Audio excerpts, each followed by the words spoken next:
Welcome to the episode of the Electrek podcast. I am Fred Lambert, your host, and as usual, I'm joined by Seth Weintraub, but coming in from New Orleans this time. How are you doing, Seth? I'm good. All right, let's jump right in. Though we don't have that many articles to discuss today, it was just a slow week. So we're going to have plenty of time to answer you guys' questions or any other topic in the EV world you want us to discuss today. So please put that in the comments section below. Before we jump into the into the news this week, let me just say a quick word of thank you to our sponsor, Pedigo, for sponsoring this week's episode of the Electrek podcast. For July only, save up to $500 on Pedigo e-bikes, including their newest model, the Avenue.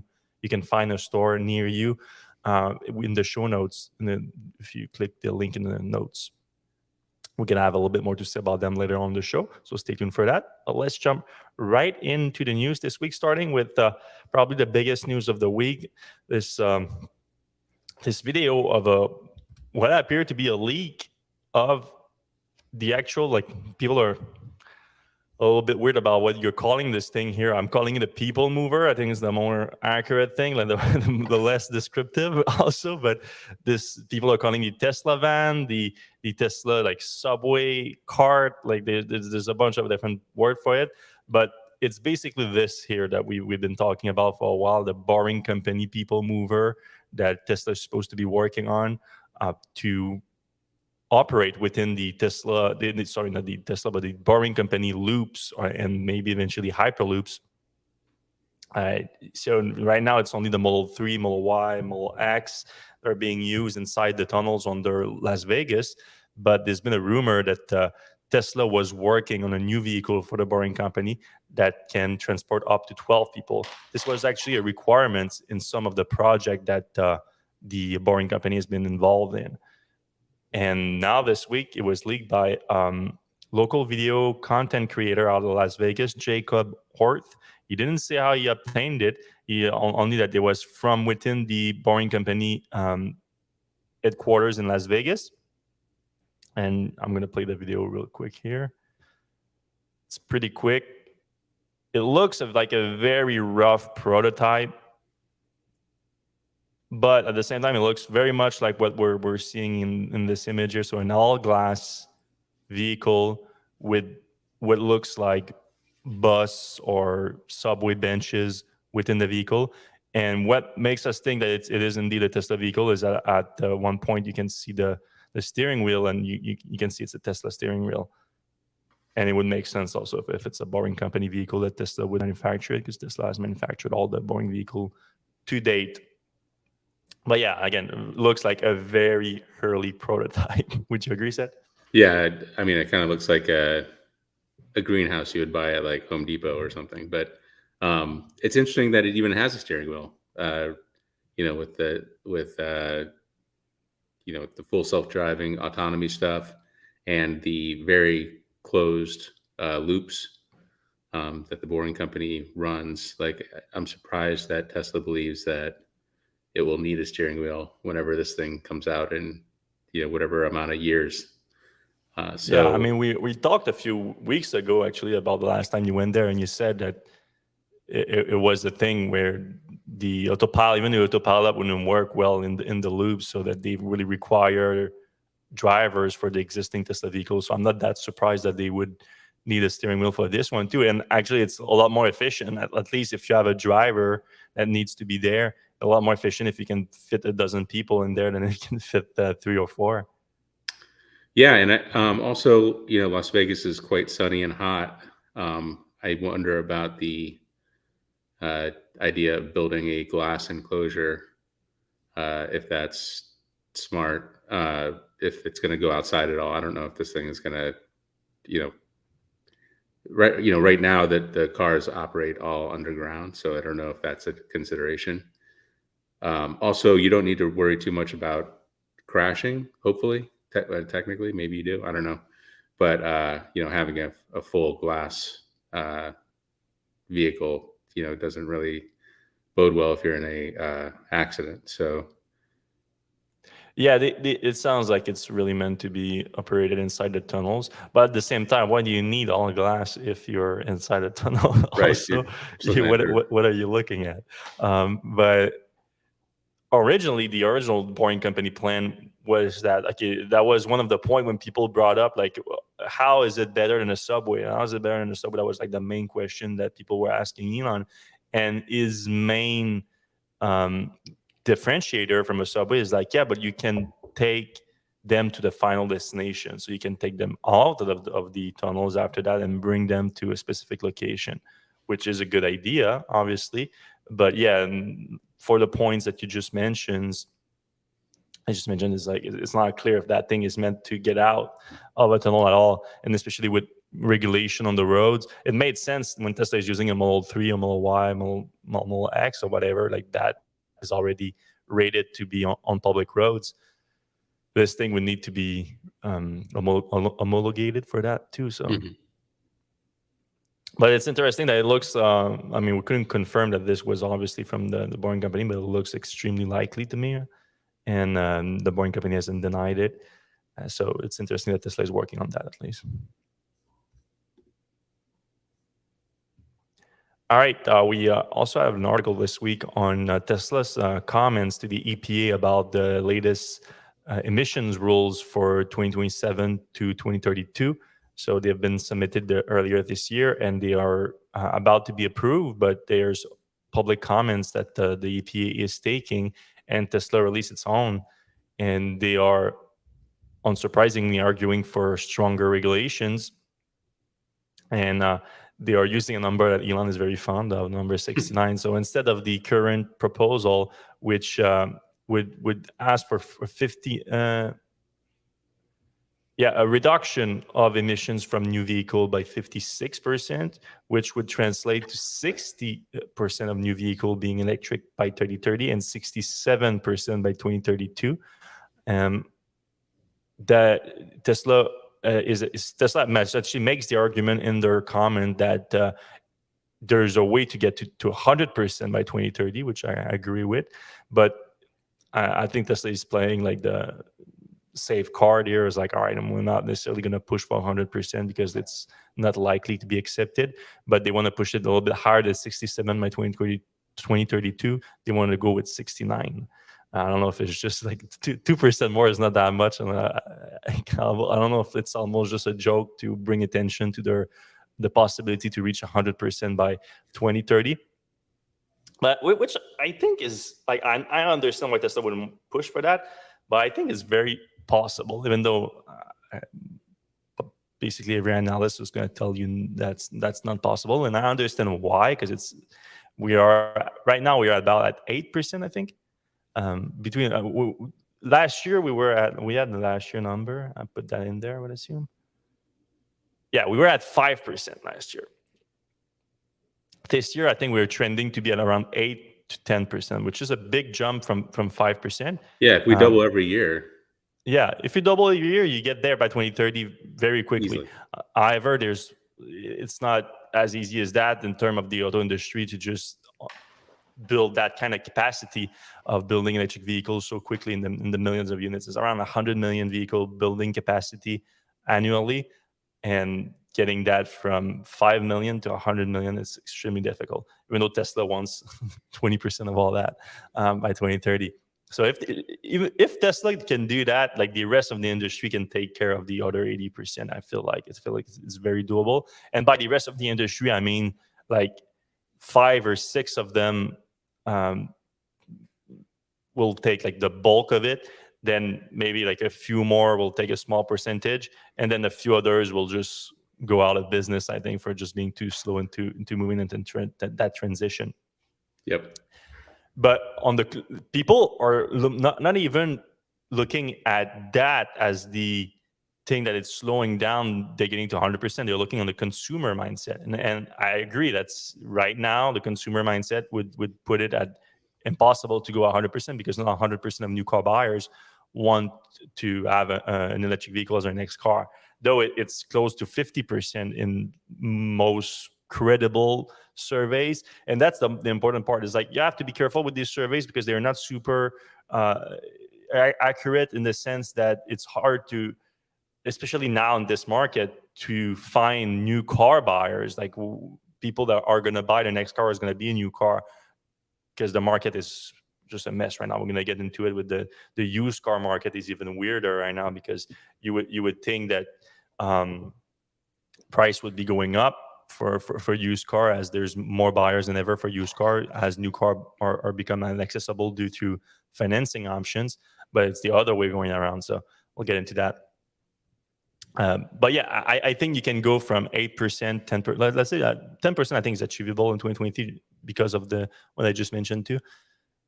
Getting to 100% in 7 years, it's not easy. But this mindset is shifting so fast, because people are thinking more and more about, all right, what is the next? It's such a transitional technology that you just don't want to be holding on. You don't want to have a flip phone while everybody has a smartphone. And I would think it's even bigger than that, because like at least your flip phone, you didn't have to bring it to every week to a flip phone place to change the battery pack in it, like you do with a gasoline car. You have to go to the gas station. So it's a mode of powering your device here that's completely different. So you don't want to be left out. And new car buyers, when you're buying a car, it's the second biggest purchase that most people are going to do in their life other than their house. So you think a lot about it, and you take into account things like overall cost of owning, which include the resale value. And then once you start getting into that, things get a lot more serious fast. I hope I put the used car after that. No, I didn't. But I'm going to get into it right here. So speaking of used cars, electric used car value has been dropping extremely fast, and unsurprisingly, that's because of Tesla. It's just because of market share. It's not specific to something bad happening with Tesla as a brand, but when you own 60% of the market, you're going to drive the market. It's just as simple as that. And the new data coming from IC Cars has put the average resale value of a used Model 3 right now at $37,000, which is still surprisingly high, even though it's down 30% since last year. Massive $16,000 price drop, but still close to the $40,000 starting price of the Model 3. Of course, this is the average sale price of a used vehicle. I don't know what's the average sales price of a new Model 3. I would be surprised if it's much more than $50,000. Would you think? For a Model 3? Yeah. I would think less. Less than 50. So what's the other? So you have them. It starts at around like $40,000, but then after that, what's the $47,000 for the long range? And you add a few options. Right. Yeah, probably 40. Yeah, you're right. Probably under 50. Probably around the price of the long range, maybe, if you have a few options, but then you are dragged down by the rear-wheel drive average, which also, again, with some option is over 40,000. But I actually just traded in my Model 3, and I got $25,000 for it. So it was a trade-in to Rivian, and it was a very early Model 3, like one of the first ones off the line in 2018. It only had rear-wheel drive, but long range. The biggest problem, though, is the paint job. There was like a lot of issues with the paint. Just early Tesla paint wasn't fantastic. Mm-hmm. So honestly, I should have sold it just in the, third party market.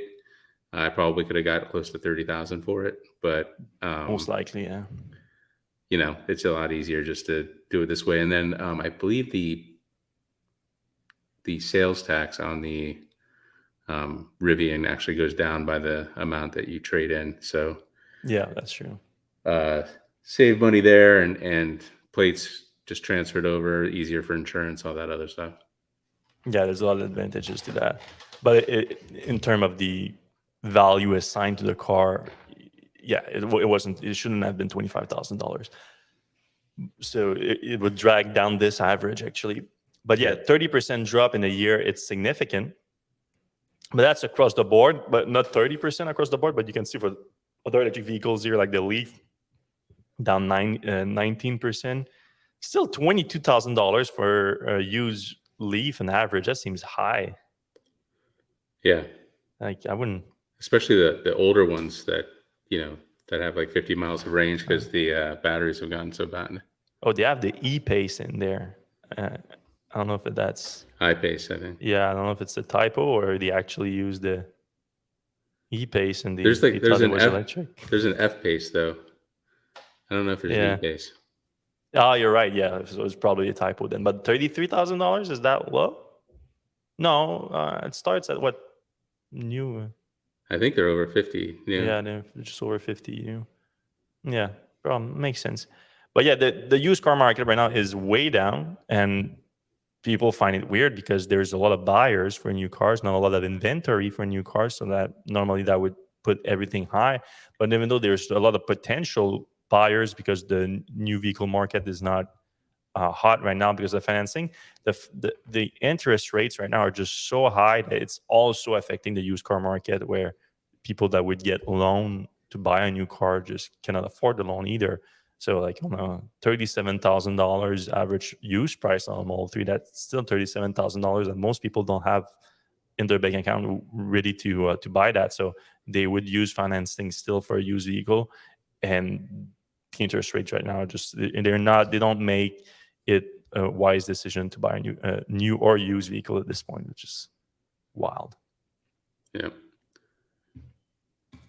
All right, this week Tesla sent an email and added a new warning on its website about likely is the word they used, having a reduced tax credit on its on some without that while staying vague, some electric vehicles starting next year.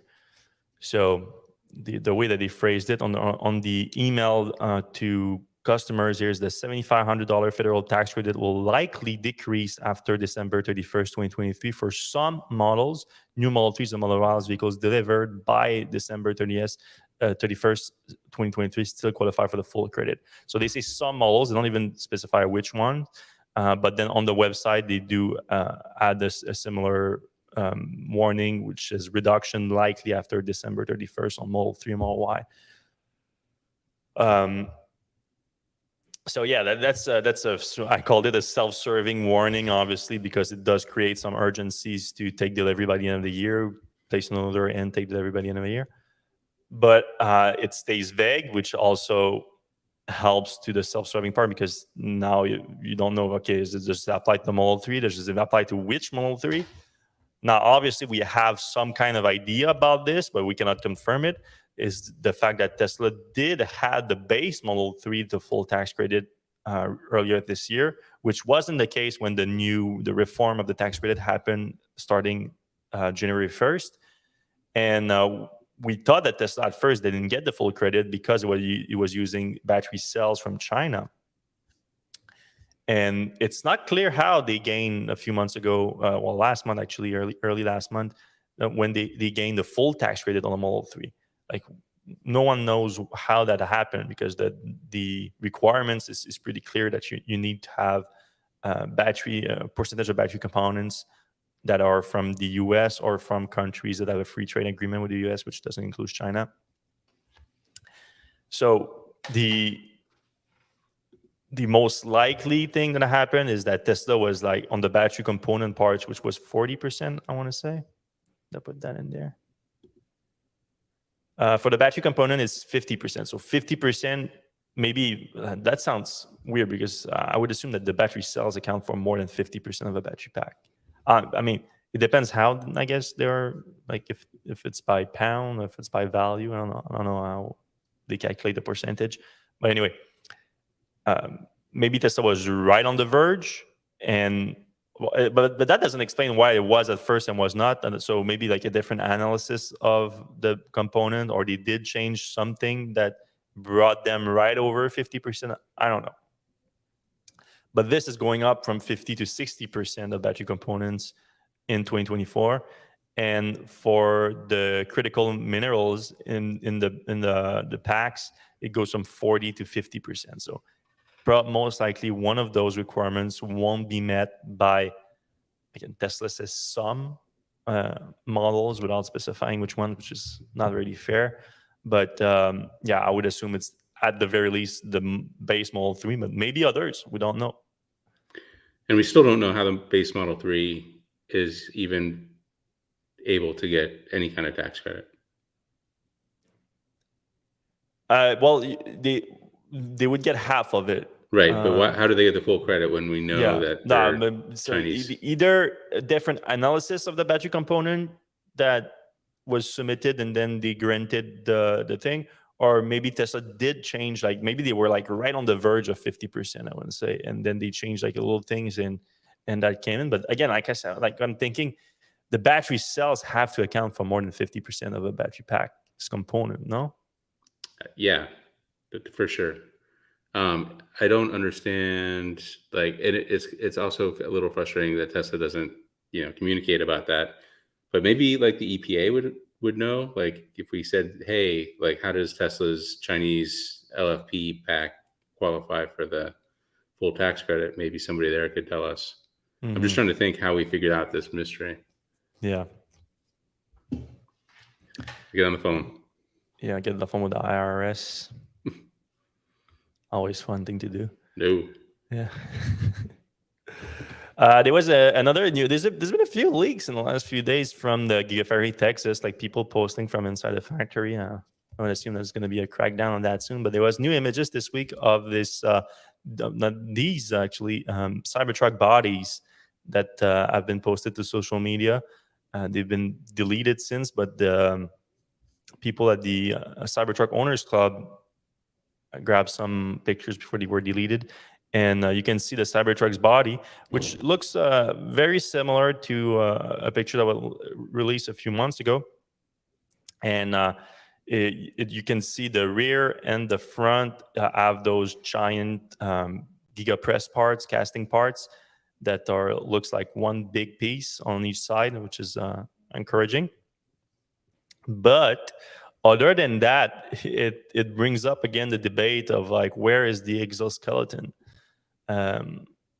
Because Tesla claims that the Cybertruck is built as an exoskeleton, but the traditional description of an exoskeleton is that you have external body part that are structural part of the vehicle. And when Tesla said that, they had this image here, which shows the external body part, and we are assuming that that's a structural part. But this looks like other than the casting part being giant, it's traditional in the industry that you have these parts and then you add body panels to them, and the body panels are the external part, but they're not the structural ones. The structural ones are what we see here, but none of what you see here should be visible once the truck is completely built. So it's not clear what Tesla means by that exoskeleton. They have to have some very creative description of an exoskeleton for it to match that. Do you think it changed a lot during the making it a mass production vehicle? I mean, very recently, Elon still mentioned that the Cybertruck is built so differently than anything else that it is that it adds complexity to it. But at the same time, he could say that meaning the Tesla's new next generation vehicle platform manufacturing way that is vastly different and it has nothing to do with exoskeleton. So it might be meaning that. So yeah, I think that's a fair assumption that in the steps it takes to bring the vehicle to mass production, it evolved a little bit and became closer to what we're used to. All right. A little bit news on the Indian front from Tesla. So we've been reporting on that all year. There's a renewed effort from Tesla to enter the Indian market, which is a big market that needs to be electrified and the biggest auto market that Tesla is not operating in right now.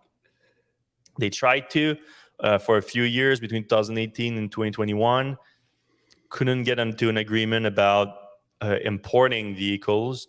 India was really pushing for, no, you got to produce them there. And Tesla was like, well, we'd like to start with importing and then maybe move to building domestically. But earlier this year, Tesla went and met with officials in the market, and they seem a lot more open to building a factory in the country than last month. They said, in May, there was a report in India that Tesla had agreed to build a factory in the country, though Tesla didn't announce anything officially. Then last month, Musk met with the Prime Minister Modi in the US. And after the meeting, Musk said that Tesla would be making an investment as soon as humanly possible. And they were talk about next year, having a factory in India next year. Now, another report from India says that there's an agreement with the Indian government for an investment, or there's a proposal for an investment for a factory that would produce 500,000 vehicles per year. And the starting price of the vehicle they plan to produce there would be 20,000 lakh. Or no, it's not thousand, right? It's RS there is like millions or whatever. Yeah. But it would be the equivalent of $24,350 US. So that would be extremely cheap. And we assume that it's would be built on this new next generation platform that Tesla has revealed in the Investor Day. Maybe that cheaper vehicle that was teased with this silhouette, Which looks a little bit like a Model 3 or a Model Y. Yeah, a little bit shorter maybe. All right. Do you want to say a quick word about our sponsor, Pedego? Thank you for sponsoring this week's episode. Yes. This week's episode is sponsored by Pedego Electric Bikes, America's #1 electric bike retailer. Pedego believes in making e-bikes easy to use and incredibly fun to ride. That's why they offer an extensive selection of over 20 e-bike models, each with endless customization options. No matter your style or your preference, Pedego has the perfect bike for you.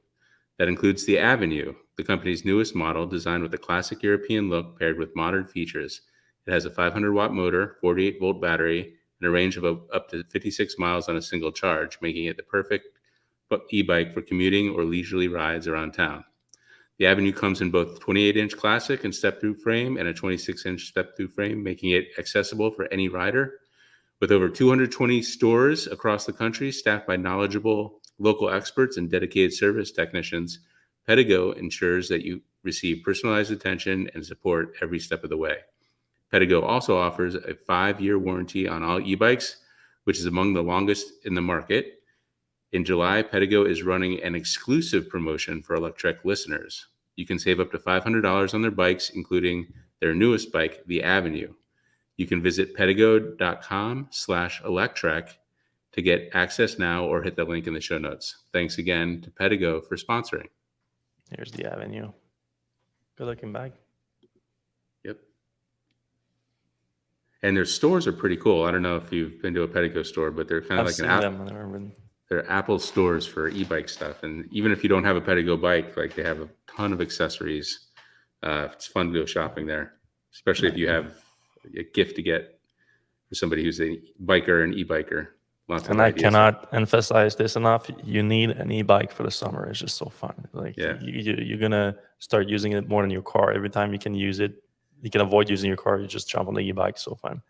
All right. If you do enjoy the show, we appreciate you. If you can give us a thumbs up, like, subscribe, it helps the show a lot. If you're listening to your podcast app right now and you do appreciate the show, if you can give us a 5-star review, only if you do like the show, obviously.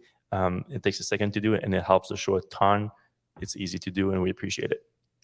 Yeah, we're the #7 that biggest auto podcast in the US right now. #8 in UK. So tell your friends about us. Like obviously, a lot of you guys are subscribed already, but tell your friends. Yeah, we appreciate it. We have a few more news items to discuss today. But like I said, it was a slow news week. There's not that much to discuss. We have plenty of time to get into the comments. So if you guys want us to discuss something in particular, the EV world, you can put it in the comment section right now. And we're going to get to it in about 5 or 10 minutes. So. The next piece of news we wanted to discuss. It's Elon's AI startup was announced this week. So it's been something that's been brewing, was been talking about for a while. And a lot of people are talking about a very opportunistic move because there's this AI bubble going up and everything. And now Elon has announced his own startup on top of it all called XAI, and it has a very ambitious goal of understanding the universe. And why we talked about it is not really electric vehicle related, but we talk about it because it is somewhat related to Tesla, because we've talked about Elon launching OpenAI before.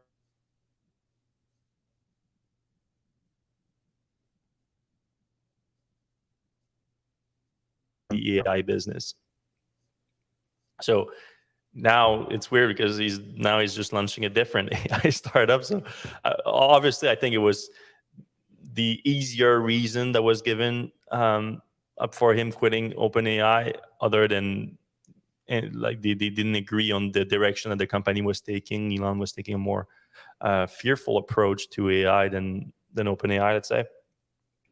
And then OpenAI did the Microsoft deal, of course. That was now what they call themselves. It's not for they're not a non-profit anymore, but they are limited profit company or something like that. I mean, the deal they made with Microsoft means that first Microsoft gets paid, then they get paid, and then after everybody gets paid, then they make profit for the nonprofit. They make money for the nonprofit. So it's a weird world. I don't know how. But they cannot. I know they cannot call themselves a nonprofit anymore. Right. They are like a limited profit company, which makes no sense to me. Right. But more directly, the way that it affected Tesla. So the reason that they give was still a good one, which was that Tesla and OpenAI were competing for the same AI talent, and that became so real when Andrej Karpathy, who was the head of AI at Tesla, has recently moved to OpenAI. So you can see where the competition is coming from. Now, on top of OpenAI and all the other AI startup that Tesla has to compete with for talent, Elon is starting one, and he hires from Tesla too. I mean, they released a small list of the first founding members of the company, and there's only one coming directly from Tesla, Ross Nordin. But it's still one. It's still one too many. It's for Tesla, and as part of the company. So they were rumors. Elon has been rumored to be starting an AI startup for a year now, but it was never clear if it was going to be an AI startup standalone or if it's going to be part of Twitter/X Corp, or if it's part of Tesla or whatever. Now they clarified that on their website. They say we are a separate company from X Corp, but we will work closely with X, in parentheses Twitter, Tesla, and other company to make progress towards the mission. So it sounds like they're going to be working with Tesla. In what capacity this is going to help Tesla, I don't know. Is it going to help them more than if the researcher were at Tesla rather than at another company? I have my doubts.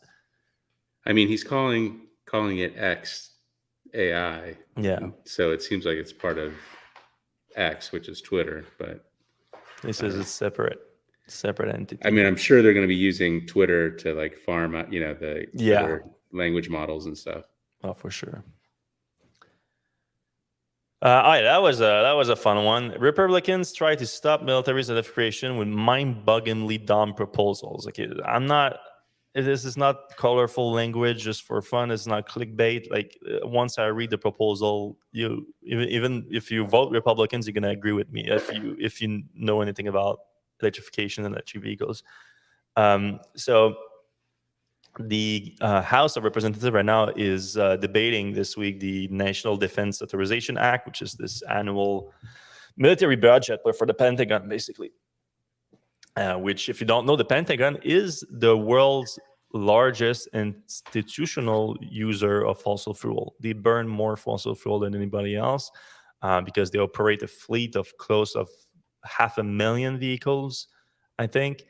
Roughly half of them are tactical vehicle because the Pentagon includes all the military branches, but also the half of them are just regular cars too, because it's a giant operation, and they have regular vehicles for those people that work for them. Yeah, and besides the regular vehicles, most of the vehicles that the Pentagon uses are not terribly efficient vehicles either. Talking things like in the picture, like tanks, personal carriers. Yep. Not the most. But the U.S. Army specifically, I said that they want to go electric and they want to do it. They want to be net zero by 2050, and they have a lot of electric vehicle programs.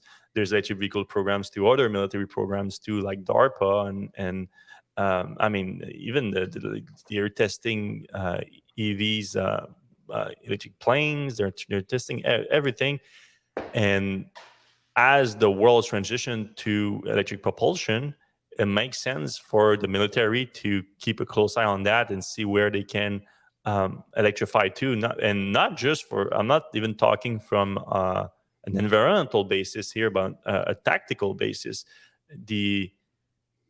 When you go into a military operation here, and your supply chain, your logistic supply chain, is a critical part of any military operation, and that includes your fossil fuel that you have to keep delivering to those military operations. For example, like the Iraq invasion, I mean, that was about securing also those supply. But for the actual operation, I mean, when it's refined and ready to put in those trucks, you have to keep them coming. And of course, like, people's argument is like, all right, well, if those vehicles are electric, what are you going to do once they are the batteries depleted? There's no charging station in those war zones. Like, of course, there's not. But there are solutions already been worked on that make a ton of sense, where the military, instead of having this big supply chain that keeps bringing petrol all the time, you could deploy with your bases, your advanced bases, battery pack in large containers like mega packs, and which they already have. You could just have more of them and have solar, and you could recharge those vehicles through that instead, and you could shorten your supply chains greatly with that, not having to keep having fuel replenished all the time. So there are advantages to it. Anyway, at the very least, the Army should be looking into those things, because it sounds like it's the future for most people. But then you have this group of Republicans here that have suggested a bunch of amendment and proposal to the National Defense Authorization Acts, and they sound ridiculous. I'm going to read them to you. So the first amendment from Representative Scott Perry of PA is Pennsylvania. Yep. Yeah. Would prohibit any funding for research and development for being used on project involving electric vehicles, EV charging infrastructure, or photovoltaic technology, which is solar panels. So the Army will not be allowed, any Army research and development will not be allowed to touch anything that is involving electric vehicles or solar power, which sounds like ridiculous, like just limiting the Army's research greatly for no good reason, just for I mean, I looked into Mr. Perry because he has also another amendment here. The other amendment is it would prevent the Biden administration from invoking the Defense and Production Act to boost EV batteries, EV charging infrastructure, or critical mineral use in EVs, which is also dumb. Because what if it is defense issues? Like, what if something happens and one of these things become a defense issues? Like, and he would not be able to do it? Makes no sense. It's no sense. Just limiting. And I tried to look into him, like say, okay, is he getting any money from fossil fuel, anything like that? I couldn't see any significant money coming to his campaigns for fossil fuel.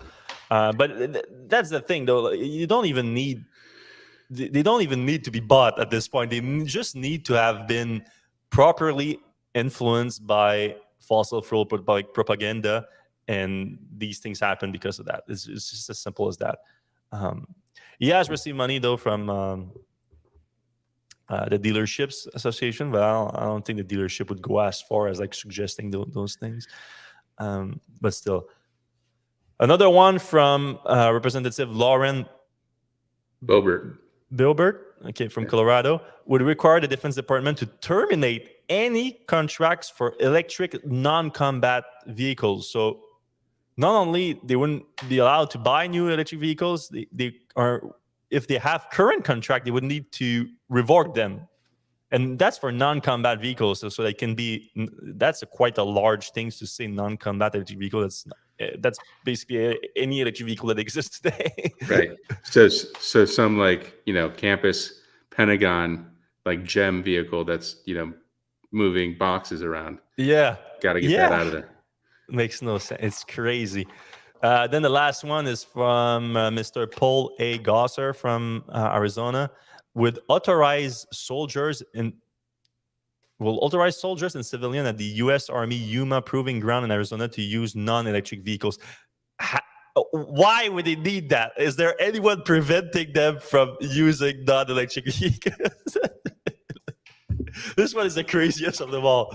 Like, why would you need a proposal to be written into the National Defense Authorization Act to say, hey, by the way, you're allowed to use non-electric vehicles?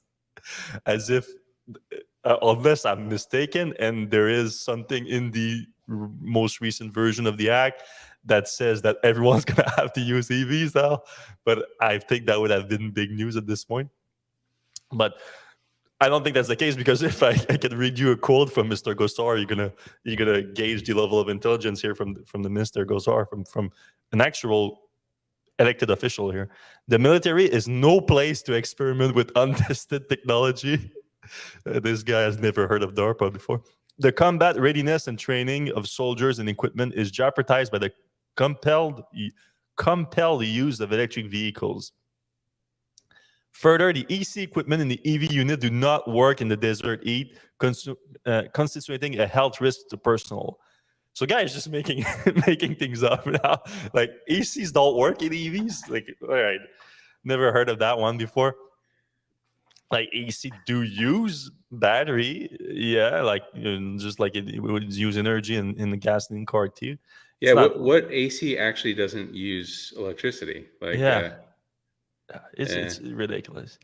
But the military is no place to experiment with untested technology. Like, especially in Arizona, like, they have bases. Well, maybe not more in Nevada, where they have like the most like advanced research out there for untested technology. Also, right. electric vehicles and electric propulsion existed for 100 years. They're not untested. It's a Right. very proven mode of transportation.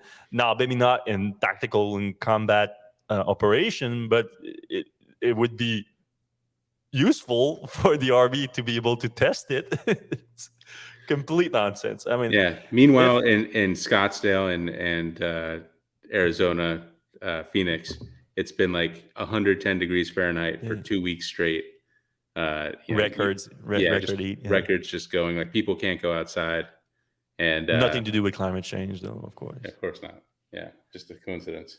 Yeah, if any of you lives in the jurisdiction of this Perry in Pennsylvania, Bobert in Colorado, and Gosser in Arizona, I would vote these dum-dums out of office as soon as possible. Nothing to do with like some Republicans took offense the way the article was phrased, because I called them Republicans, but that's not what they are. It just happens that the three of them are Republicans, and they wrote these proposals. Nothing to do with their policies as Republican. It's just they seems to have fallen for fossil fuel propaganda now, and they are writing nonsensical amendment to, like, you cannot, you read those amendments, you cannot trust those people's judgments. As simple as that. They shouldn't be elected officials, regardless of your politics. That's right. Quick news on the Chevy Blazer EV. The first shipments left Mexico and they are going to the US, so you can expect the first ones to be coming very, very soon. Also, we have a quick update on the production capacity of the Ramos Alzipe plant in Mexico, producing 65 units an hour, so that's pretty good. But GM is like that, like where the production of this thing like started like weeks, if not months ago, and they take a while between the production and the start of deliveries, and by the time the deliveries happen, they already have a decent production rate. Yeah, I got to take a look at the like a production run. It was built in the plant, but it wasn't the final production version at the Silverado event. It's a pretty good looking car, definitely very Chevy looking, and we got news recently that they're not going to build the super fast SS version Mm-hmm. right away. They're going to build a lower tier, so probably a little bit less, save people some money, less expensive. Absolutely. Yeah.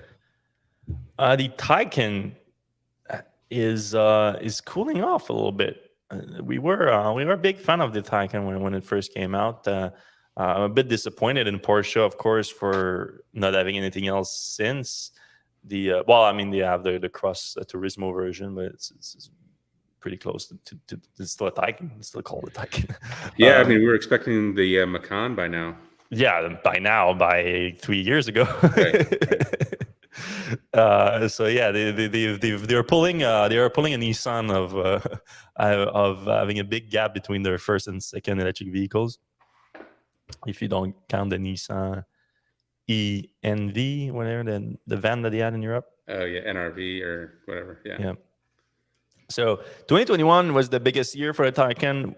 Over 41,000 units. It became one of the biggest vehicle program for the company.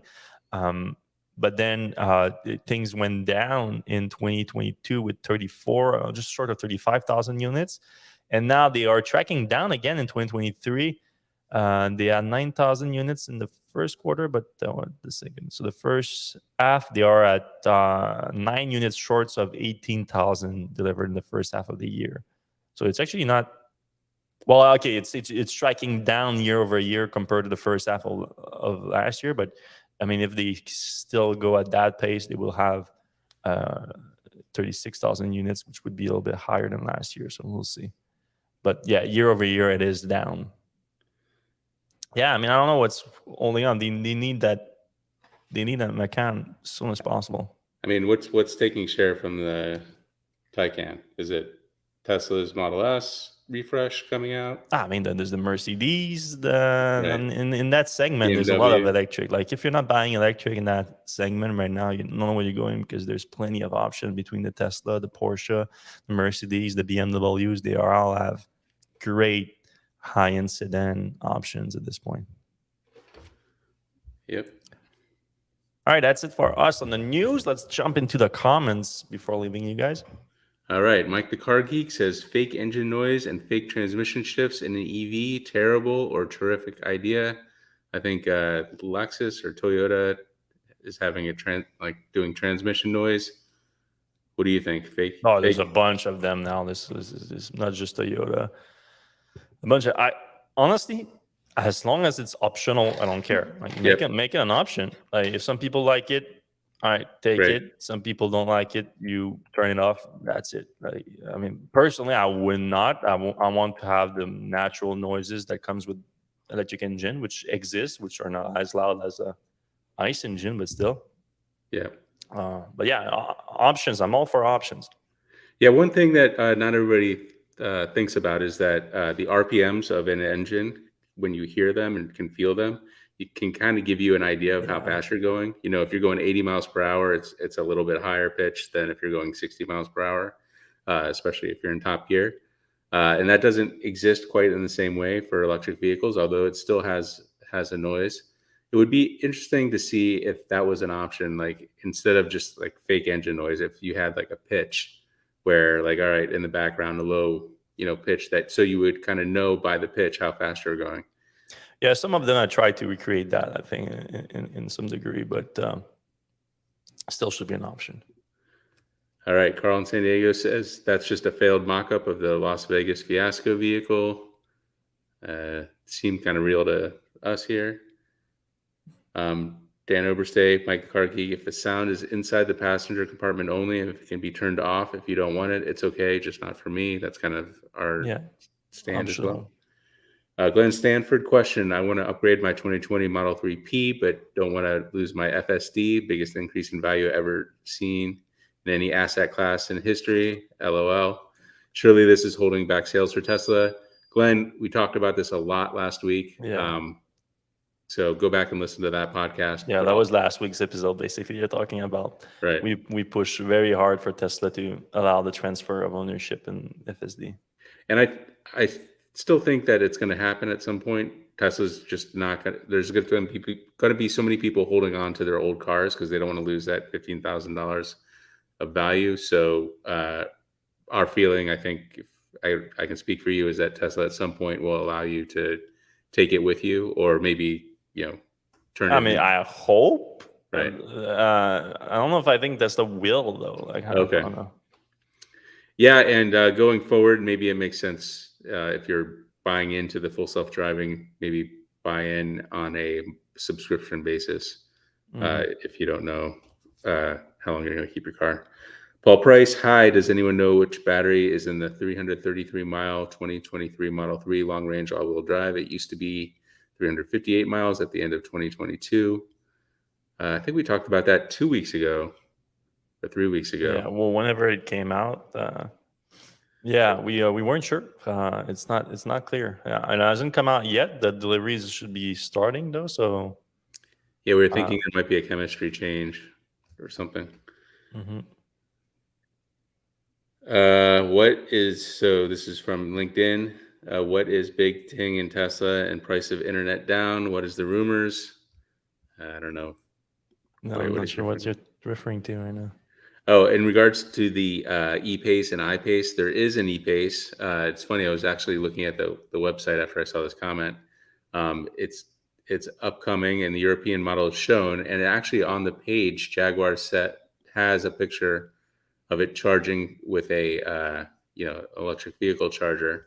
But looking at the specs for the US model, it's not going to have an EV option. So not sure what the deal is Well, there. there were plugins too included in that chart. So What were there?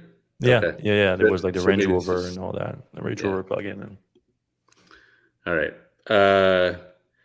So that's right. They're not giving proper evidence that the Model 3 qualify properly. I mean, we have to assume that they gave some sort of evidence to the EPA or the oh yeah. IRS. So I don't know what that evidence would be or what it is, but it's a mystery.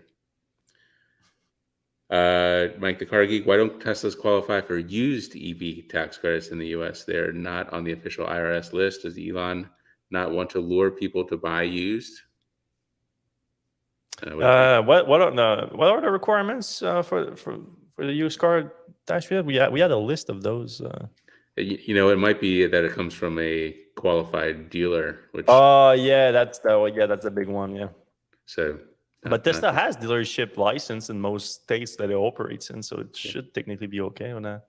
Yeah, maybe it's just not. I don't know. A question: could you still buy a Bolt EUV? Would you buy a car not being produced anymore? I'm debating between a Kia Niro, prices have plummeted, or EUV. You can still buy one. I think GM's going to support it for a number of years, but there's some other compelling vehicles out there as well. You mentioned the Kia Niro.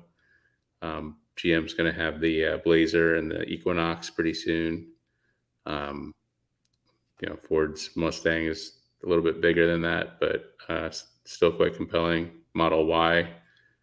But with your first Bolt EV, did you have a lot of repairs over the years on I it? had 0 repairs. Zero repair. Well, that probably answers MJ's the Kramer's question. Yeah, I mean, it's funny. I picked it up at the dealership in 2017, and I didn't I didn't do anything besides windshield wiper fluid until the pandemic 2020 when I took it back. All right, moving on. Paul Price. Let's move on here. I just want to know how long my 2018 Model 3 will last. Like, I mean, there's evidence right now that some vehicles last as many as hundreds of thousands of Yeah, there's miles. still quite a few 2012 Teslas on the road, including Fred's. I used to have a Model X that had 400,000 miles on it and 373,000 miles on one battery pack. It had a battery pack change at one point.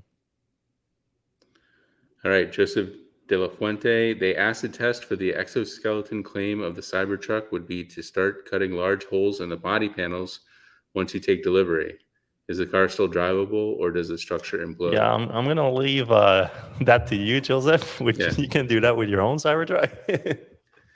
I'm as a car reviewer, we won't be doing that on ours. All right. Stefan is not happy with this situation with Mhm. his exoskeleton. Just another lie from the company that makes a lot of them. Remember, the Model S 2012 was promised to have full self-driving in 2014. Well, that's not Tesla lying there. I think that's you on this one. I don't remember that Tesla making that 2016, I claim. think, was the first time. Yeah, I have a 2012 Model S, and I'm not expecting to have FSD on that. Yay, e-bikes. Thanks, Pedigo. Yeah, thanks Mhm. for sponsoring. That's big appreciation there. Paul Price, dual motor, all-wheel drive, long-range trim.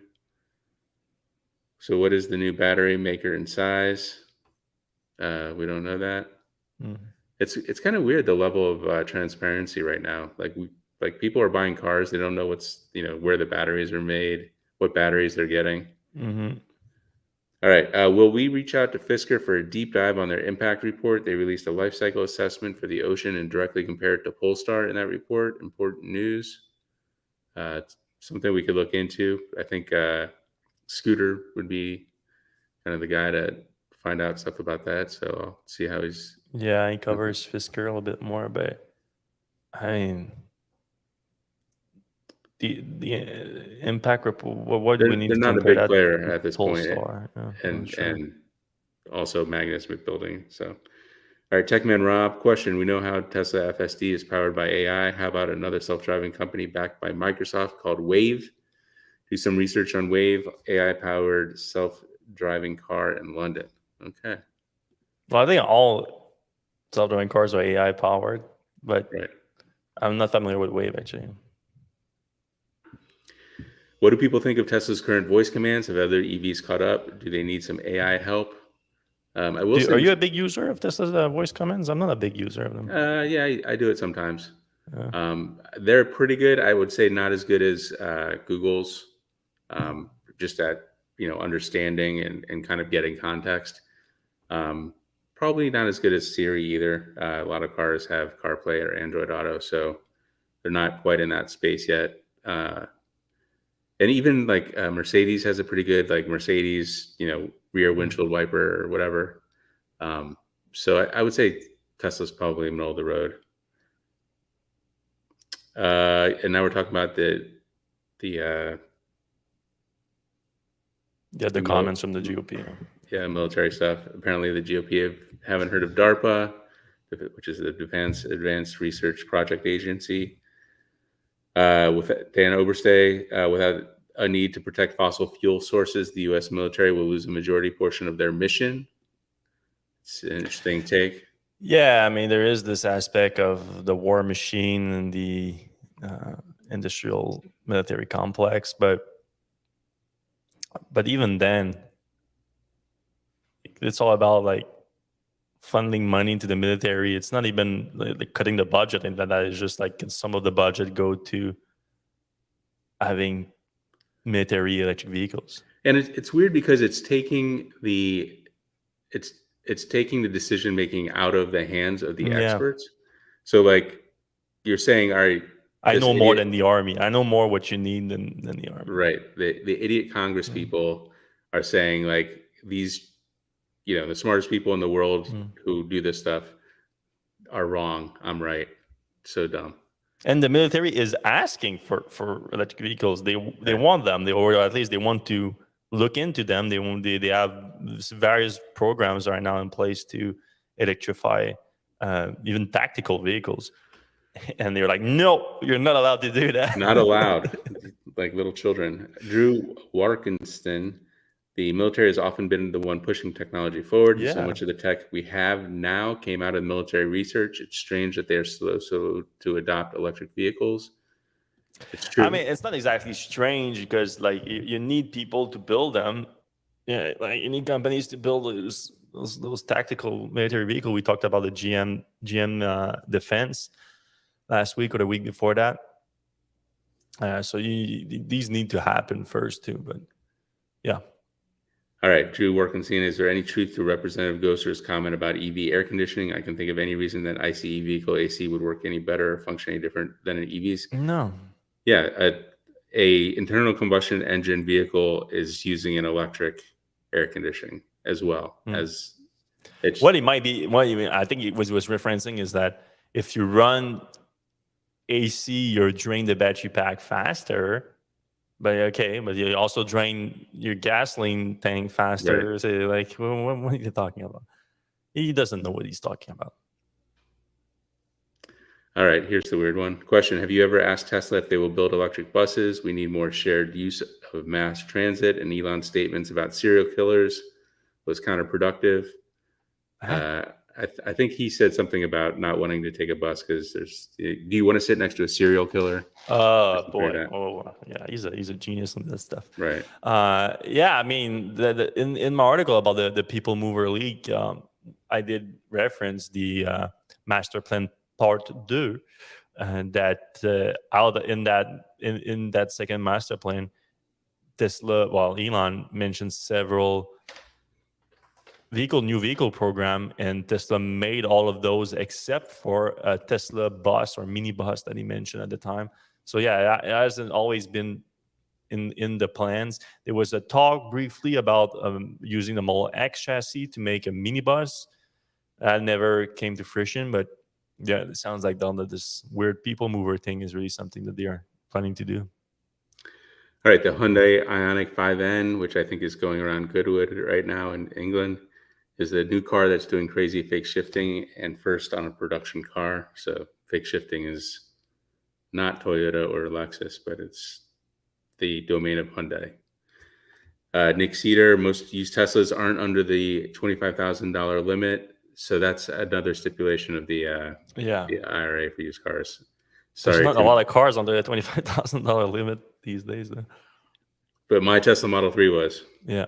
All right. Any studies that show the average mileage because the battery will last for so far? Not sure what that means. Yeah. Oh, average battery life before replacement. I don't know if we have an average yet. It's too early, I would think, to say. But look at the warranty more than anything else, and the warranty generally covers 8 years, 100,000+ miles. So I would look at that more than anything else. Yeah. All right. Well, I think that's it for us this week. Thanks a lot for everyone for listening to this week's episode. If you do enjoy the show, please give us a thumbs up, a like, a subscribe, whatever it is on the app that you're listening to, because we are everywhere all the time.